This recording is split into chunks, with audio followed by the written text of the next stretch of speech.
On the r/medical school subreddit, there needs to be an official statement discouraging research years for all specialties, or program directors need to start punishing them for taking one. So OP deleted his post and it looks like his entire account, but we're going to go through the comments here because this is a very active discussion about research for getting into residency. There's a lot of misconceptions about how this stuff works, so I want to clear that up. So top comment here from Outrageous Egg. I'm not sure how we got into this phase. They're quoting OP. Step 1, moving to pass-fail, limited residency spot growth to keep pace with the new medical school openings, and increasingly unfavorable student loan environment. Those are the main culprits, I'm guessing. I think that is a reasonable place to start, and I still remember the whole discussions about Step 1 becoming pass-fail. This was pre-pandemic, and there was a lot of noise about how Step 1 is stressful and that the USMLE is just out to get your money, and they're having you take this test that's not even relevant, and it should only be Step 2 that we're really focused on. And even from those early videos back when I looked way younger, in my 20s, I was saying at the time on YouTube, hey guys, I don't think this is going to have the effect that a lot of people are saying it will, because it's not that Step 1 was the problem, it's that residency is competitive. And if we have more and more people entering med school and graduating and then needing to go to residency, and we're now not increasing the number of residency slots as aggressively as we should, then it's a competition problem because there's a limited number of seats for those medical students, and you have to compete on whatever those metrics are that you're being measured by. So making Step 1 pass-fail obviously does not make things any less competitive. It just changes the metric by which you are now competing, because you can't stand out by Step 1 scores, since it's just pass-fail now. So now it is research and Step 2. And if you bomb Step 2, you're hosed, whereas before, when Step 1 was not pass-fail, then you had a second chance with Step 2 to make up for it. And Seaflower then says, making Step 1 pass-fail was a huge mistake. I mean, there's pros and cons to it, but it definitely did not have the intended effect that many people wanted. The goal was to reduce stress, yep, but it only increased the fail rate, put undue burden on Step 2 and clinicals, and does not help stratify applicants for competitive specialties. Step 2 is arguably the more relevant exam though, right, versus Step 1. And previously, Step 1 was very heavily weighted more so than Step 2. So, I mean, whether or not it was a huge mistake, I don't know, but there's no solutions, there's only trade-offs. And in this case, the trade-off was that there's going to be a lot more pressure on Step 2, on research, clinical performance, and at the end of the day, you got to stratify applicants somehow. And, letters of rec have always been important. They continue to remain incredibly important. Agree also floods the available literature with lower quality research. Peer-reviewed now holds less weight, in my opinion. I mean, you're not wrong that the incentive there is to have... See, when you're a pre-med trying to get into med school, the scrutiny on the type of research you're doing is still there, but less. When you're a medical student doing research to get into residency, the scrutiny is higher. Now, peer-reviewed holding less weight, here's the thing. It's not like it's only pre-meds and med students that are playing this research game. Research is incredibly important, well beyond just this small little bubble of medicine. In so many other science and academic pursuits, research is still highly important for this career progression, this career ladder. So this has been happening long before Step 1 was pass-fail, this whole idea of the volume of research just increasing at such an incredible scale. I don't know if it's quite logarithmic, but the number of papers that are being published and the amount of noise that is actually polluting PubMed compared to the actual studies that are moving forward scientific progress, medical treatment, even beyond outside of medicine, like other disciplines pushing those forward versus just adding a lot of noise, research that doesn't really change things that we're maybe not that much better off having. Then Seaflower 698, oh my God, some of the worst research I've ever seen have been done by students wanting competitive specialties. Plus, it takes a minute to publish quality stuff. I've had stuff in the works for years. Now, here's the thing. Research has become increasingly important. So you can actually go to this website, specialtyrank.com. This is all the NRMP data in one place that you can look across years, and you can even play with the different data. So I can have the different weighting here. This is the default weighting, 2024, but I can go back to previous years when there was Step 1 scores, and this is the default weighting, but you can always just change the actual weighting and it'll update the list down here in real time. So We're going to reset that to defaults. And what you're going to see is year to year, you can look at the research count. So I'm actually going to click on research column, and it's going to sort from highest to lowest. You go back to 2014. Plastic surgery, 12.5 items. Radiation oncology, 12.2. 2016, 13.4. 2018, 18.3. 2020, 23.4. And then step 1 pass fail. 28.4, 37.4. So there's increasing pressure on research. Now, I did my research primarily in 2016. I have a lot of research, but like most of the projects were done in 2016, maybe a little bit early, maybe a little bit later. But for those who don't know my story, I decided on plastics very late. I had to get a lot of research done to have a realistic chance of getting in. And there is a way to counter what this C flower is saying. There is a way to actually publish quality stuff without it taking years and years. So what I did, I got sick with inflammatory bowel disease early in February of my freshman year. I was 18 years old, winter quarter at UCLA, and totally healthy kid. And then all of a sudden, boom, just like incredible pain, get hospitalized. I'm out of school for a couple of weeks. Like it was just, I'm 6'1". I got down to like the 120s. That's how unhealthy I was. I was in a lab studying inflammatory bowel disease by April. I had not even recovered yet. I was still on very high dose of prednisone. I was still like not in a healthy place, but I was so motivated, so driven, so honestly angry that I wanted to channel that into understanding this disease. I was angry at the circumstances. I wanted to do something about it, and I was very motivated. Now, the reason I say this is for you to understand that I was in a lab. Everyone tells you, like, join a lab in this area of interest that you have. So I went to the research directory at UCLA. I emailed 24 research labs and heard back from a couple, and then interviewed, and this is the one that I landed on. And it was inflammatory bowel disease models in mice. And I worked hard. As a freshman, I started doing research, and I kept pushing hard all the way through senior year. I didn't stop doing research when I got into med school in September of my senior year. I kept pushing hard because I wanted to, really understand this disease, make a difference, etc. After 3.5 years of working my tail off studying my own disease, like that just shows you how motivated and interested I was in this. I had no first authors, no second authors. I had 1 third author publication and 1 fourth author abstract. Now, C-Flower 698 is saying it takes a minute to publish quality stuff. Now, when you don't understand the process as deeply as you eventually will, to add some mental model that explains things, you're going to say, oh, all this other stuff is junk. If you publish research quickly, it must be junk. I don't think that's true. In the same way that 2,000 years ago, if it was raining, they said the gods are sad and crying because we didn't understand things. When we're not understanding how to do research in the best way, we say, oh, just find a lab, work hard, it's gonna work out. And if people are publishing quicker than you, it's like, it is junk research. These are oversimplifications that the reason we do it is that we don't understand everything completely and we want to make sense of the world. What I will say as someone who hated research, I did it because I wanted to understand my disease. And then I did it early in med school. I actually have a first author publication on like informed consent in pediatric endoscopies because I was pretty set on peds GI for obvious personal reasons through the first couple years of med school. And it was only after doing that study, that research, in the first half of med school and getting a lot of exposure to a lot of pediatric GI patients and then more importantly their parents and be like, oh my God, wow, yeah, kids hate seeing the doctor and then I have to push in their stomach and then they, all these reasons like were stacking up where I eventually decided peds GI is not for me. So I did all this research. I was very like, I had such a strong reason and yet I couldn't get much done. And I thought that, well, this is how you do research. Like you just clock in, clock out and things will work out. That's what everyone's told, but that's not the best way. So throughout that process, I did not like research. I hated it. It was pulling teeth, very steep learning curve, not something that I enjoyed. By the end of med school, I loved research. It was fun. It was a game. It was this thing that was no longer pulling teeth. It was like, hey, I got a few extra hours. Like, let me see what I can do here.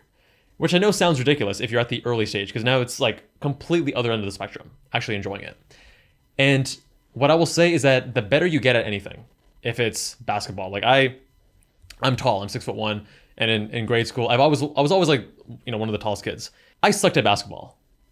And I still suck at basketball. And I never liked basketball because I just suck at it. Like, I don't know what it is, just not my sport. But then soccer, or like these other sports where I initially sucked, but then I could see my rate of growth getting better and better, and I got better at these sports, or driving a car on track, like where you start seeing the progress and start improving your skill set, you tend to enjoy it more. The same thing happens with research. And with research, the funny thing is it's not just a matter of I enjoy things I'm good at, but now there's a real payoff. Because as we can see here on specialtyrank.com, like research really moves the needle. When programs don't have a step 1 score to go off of, they're going to look at your research and your step 2. So that's why the research arms race has exploded.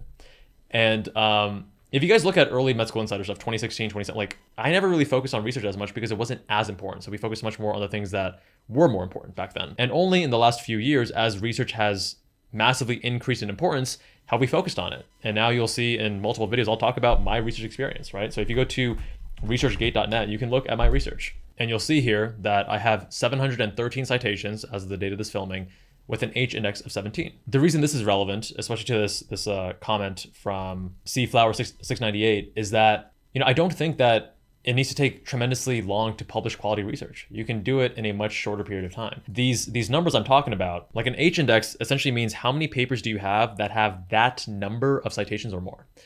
So first of all, having 700 plus citations, that's a high number, considering that I stopped doing research after med school.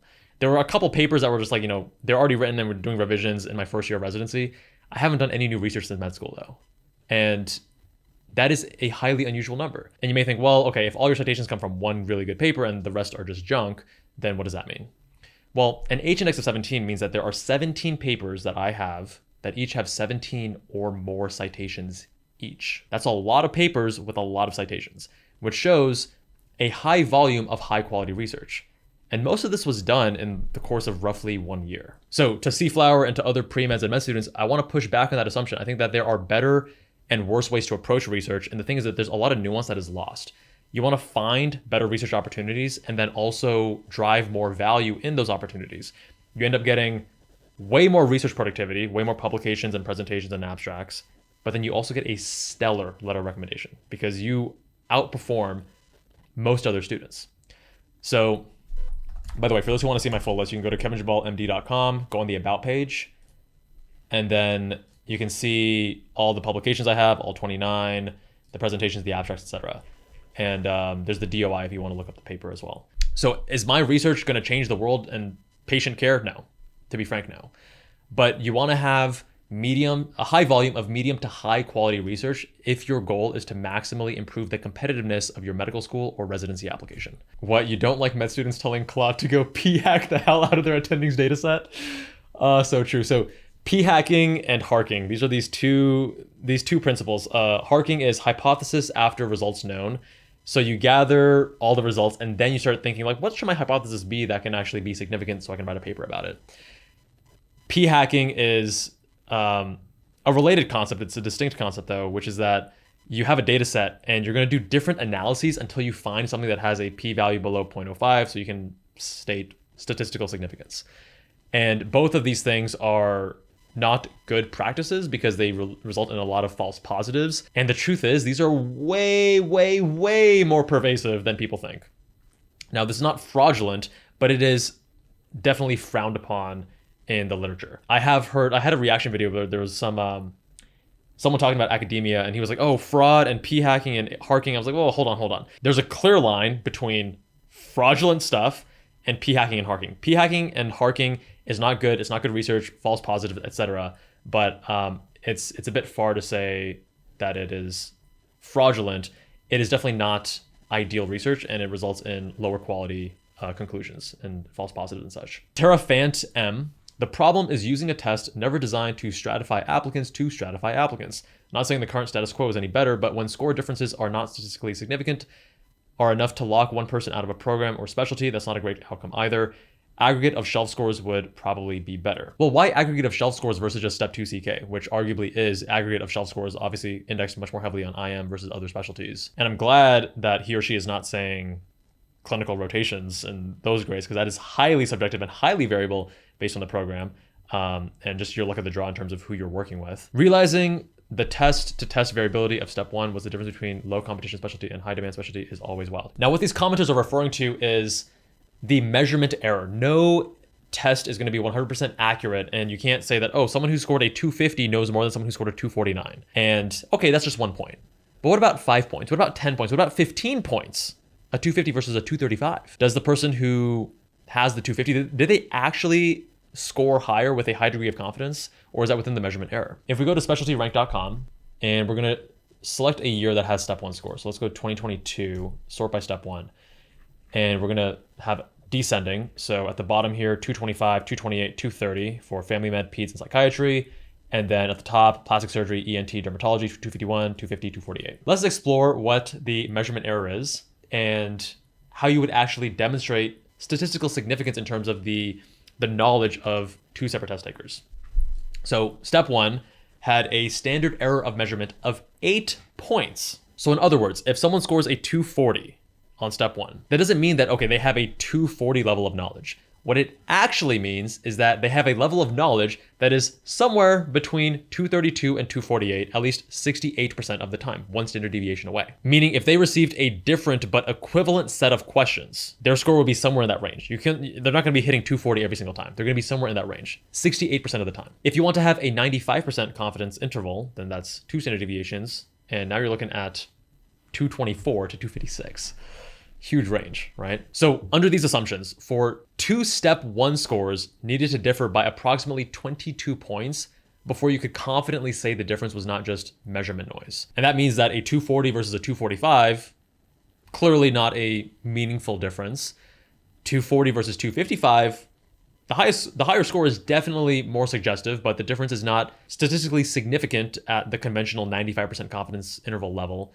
240 versus 262, okay, that is now definitely statistically distinguishable. So what these commenters are saying is, isn't it wild how big of a score gap you need to demonstrate a significantly higher level of knowledge, psychometric analysis, et cetera, and yet when you look at the official data, this is all official data from NRMP at specialtyrank.com, they're not that far apart. I mean, you look at the hyper competitive versus the very competitive versus the competitive, and et cetera. We have these different tiers of how competitive, different specialties are, and the actual scoring clusters are not far apart. So like 250 and 251 at the hyper level versus, low to mid 250s at the very competitive level. It's not that big, Definitely not statistically significant on an individual versus individual level. Living bench 4646. Nah, fam, if you fail step because you're underestimating it because it's pass fail, that's on you. Also, like half that information is useless. Step 2 is a way better metric. Step 2 is way more clinically relevant, and I see the point there. I also agree that the reason people are failing step 1 at much higher rates now is not because they raise the floor of what a passing score is, and people complain about that being the main reason. I would argue that is much less the reason. Much more the reason is because if step 1 is now pass fail, you don't have the incentive to actually score that high. And therefore, you're cutting it way closer and your margin of error is tighter and just more people are falling below that cutoff. Simple as that. Because the game now is you just need to pass step 1, and your extra time and energy shouldn't be trying to maximize your buffer between your passing performance on step 1 and having a higher pass, right? Because at the end of the day, just pass on the transcript, but rather now you need to spend all that extra time and energy on research if you want to be competitive. Sadly, Matt, pass-fail preclinicals is also a mistake, to be honest. It's crazy that a 70% performance is equivalent to a 90+% performance for 2 years, literally half of med school. It just puts so much emphasis on clinical evals, which are super subjective. Any M1, M2 reading this thinking pass-fail preclinical is the best thing ever, just wait until M3. So here's the root of it. Competitive things are competitive, and whatever measuring stick is will be optimized. I agree that clinical evals are super subjective. You have to brown nose so much. I loved the things I was doing in my clinical years, but I hated the fact that you have to brown nose. And there are some students that do it in such a distasteful way too. There's an issue with relying on clinical evals, which yes, they are super subjective, and sometimes you just get really unlucky with who you're assigned to, because some people are going to be harsher or less harsh. And like there's all these biases that we don't even talk about, but we really should. Like there is sexism going both ways, by the way. It's not just one way. Sexism can go both ways. And you can actually see that in terms of, you talk to the students that work with one surgeon and you see that, oh, every time it's one gender versus another, this is what tends to happen in the clinical evals.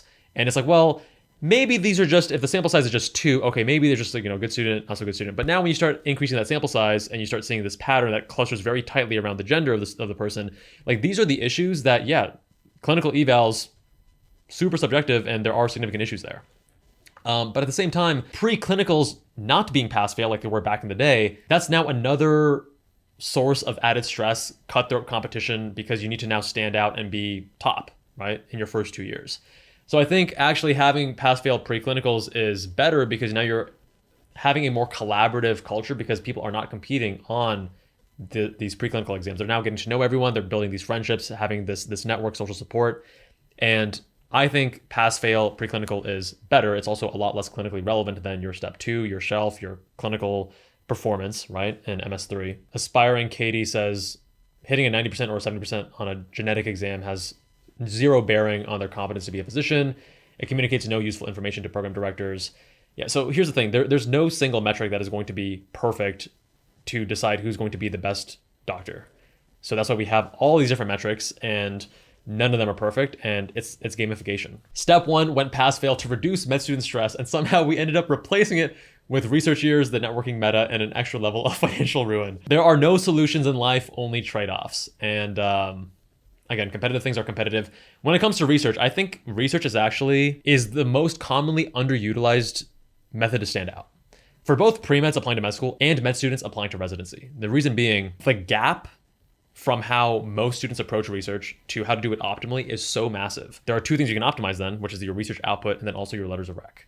So you can have much stronger letters of rec compared to many other methods, and you can also get a lot of research to then stand out. So then the question becomes, okay, how do you find better opportunities and how do you drive more value to get, of course, more output, more research items, and better letters of recommendation?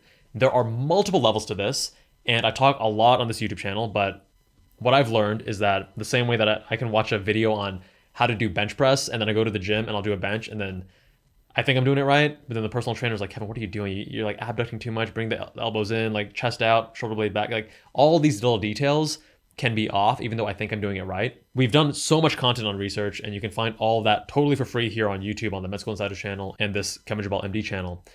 But if you want to actually get eyes on your exact situation and get one-on-one feedback, we have this new exciting community. And you can actually speak with me live, answering your questions, and also doctors from our team, including other really, really impressive doctors. I mean, matching it to Stanford Derm, getting 60 plus items themselves, like very impressive outcomes from these doctors from the Med School Insiders team. And you can actually chat with them live and ask your questions in real time. We're doing between 1 and 3 live Q&As every single week where you can ask your questions on things like research and ask about your specific opportunity in front of you, how to drive more value, etc. So that unlike me at the gym doing my bench press, etc., and thinking I'm doing it right, but actually a few things are off, you can get the same kind of attention on your approach so that you can drive more value, get more items, better research letters. And you can check that out with a free trial at school.com/medschoolinsiders. And link is down in the description. Research years were already here. Networking was already here. Nothing about step 1 going pass-fail was going to change the supply and demand dynamics of competitive residency spots. There you go. The voice of reason.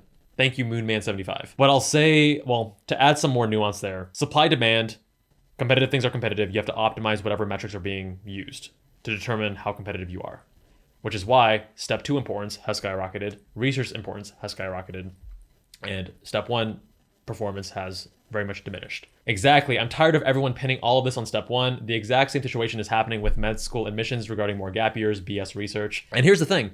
I had 2 items. I had a 3rd author publication and a 4th author abstract in college from all those 3.5 years of IBD research I did, which is not great. But I had strong numbers, strong overall application, and I applied straight through, no gap year.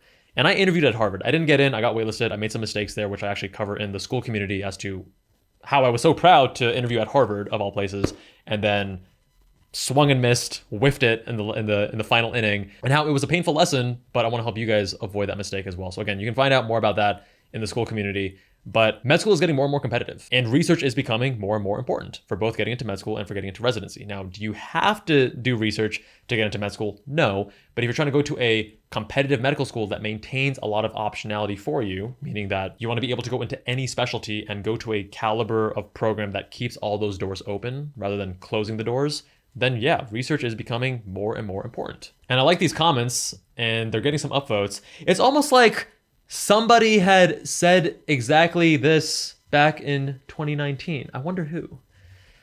So the joint doc says it's like people blaming the minimum wage for inflation and not, the cost of oil or global policies or anything that remotely actually affects it. Yeah, that's not a bad analogy. Polluting the literature. I've never heard that phrase, but completely agree. I always refer to it as bloat, but I think your phrase paints a better picture. We'll be stealing it. I mean, this whole idea of the research arms race and generating a lot of junk research has already been happening in academia well before step one went pass fail. Is this fueling the fire further and contributing to it?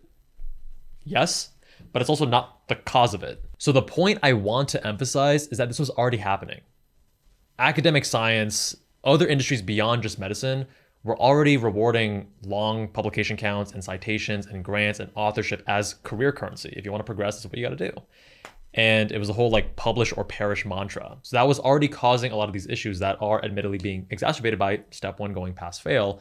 And I'm not saying that, again, there's no solutions, only trade-offs. So I'm not saying that step one should or should not be pass fail. What I'm saying is that the intended outcome of step one going pass fail is nowhere near what actually happened as I predicted back in 2019. And now the priorities have shifted. And there was one analysis that actually found the output in Scopus and Web of Science was already 47% higher in 2022 than in 2016, meaning that there was already so much acceleration years before step one even became pass fail in January of 2022. Fake medicines, unfortunately, there needs to be some way to stratify hundreds of applicants who otherwise look identical on paper. There aren't many better options. Research was not as emphasized when step one wasn't pass fail, although it was still needed for things like derm. Yeah, spot on.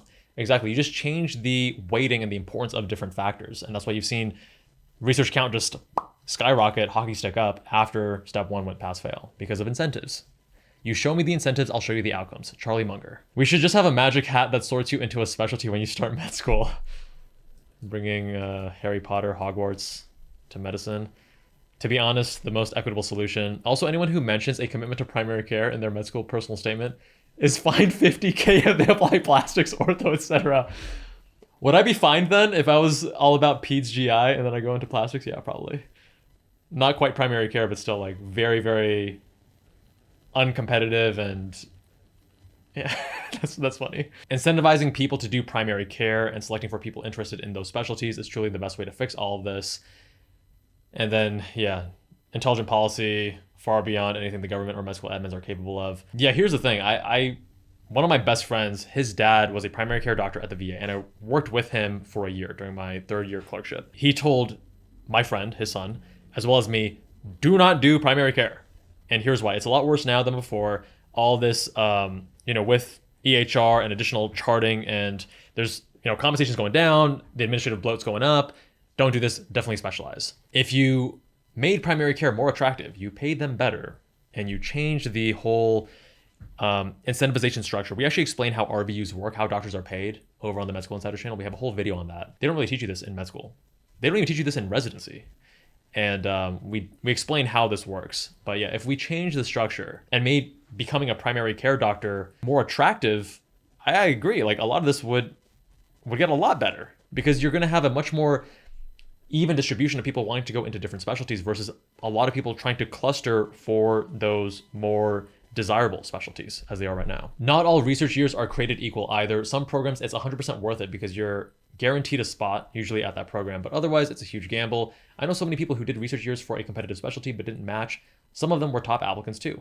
However, I disagree with punishing people for taking a research year. That's crazy. Some research years are very valid, such as a person realizing at the end of third year that they want to do plastics but having little to no experience in it, but needing to show the specialty they're serious about it. Absolutely. I can relate to that. Honestly, I don't think we will ever find a true fix for competitive specialties. Students want respect, money, and a chill lifestyle. No one would do derm if it paid less and wasn't chill. Punishing is a strong word I didn't really intend. I just don't think it should benefit you. The reason should be to get extra research training, not to match. Oh, you sweet summer child. First of all, yeah, I don't think anyone was taking the OP's literal idea seriously, which is that you should punish people for taking a research year. That's obviously nonsense.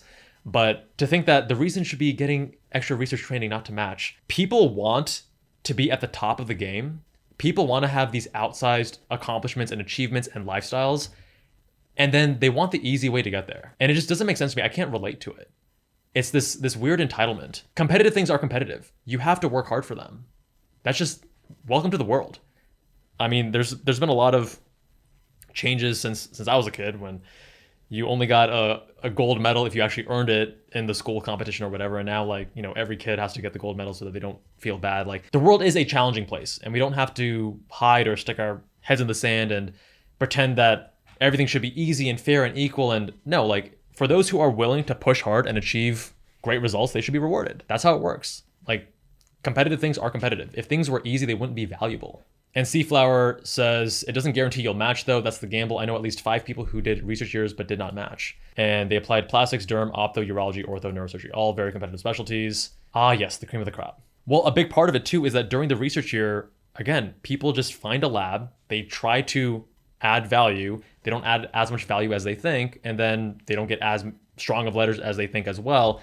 And then there is also some degree of luck, but I think people overemphasize the amount of luck involved versus things that are controllable. But I think people oftentimes do overemphasize the degree of luck. And there are some, like, I've been speaking to some students recently, and some of them get diagnosed with some terrible conditions and have to take a year off. And, that is just really unlucky. Like, it's not within your control whether or not you get cancer or whether or not you get inflammatory bowel disease or whatever else.